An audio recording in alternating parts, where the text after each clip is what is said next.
এই যে ছবিটি দেখছেন, ছবিটি কাজাকিস্তানের। একসময় এখানে ৬০,০০০ বর্গ কিলোমিটার জুড়ে ছিল বিশাল এক হ্রদ। নাম ছিল আরাল সাগর। বিশালতার কারণেই এটি পরিচিত ছিল সাগর হিসেবে। সময়ের বিবর্তনে সেই হ্রদ শুকিয়ে গিয়ে এখন সেটা দুধু মরুভূমি।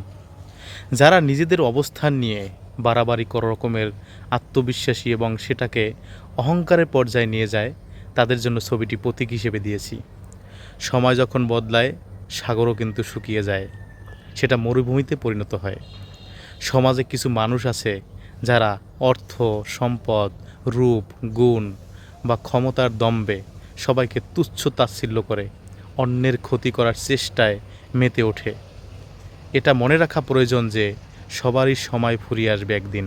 তাই মানুষের সাথে ভালো ব্যবহার বিকল্প নেই। মানুষের সাথে ভালো ব্যবহার করতে হবে। ধন্যবাদ, সবাই ভালো থাকবেন।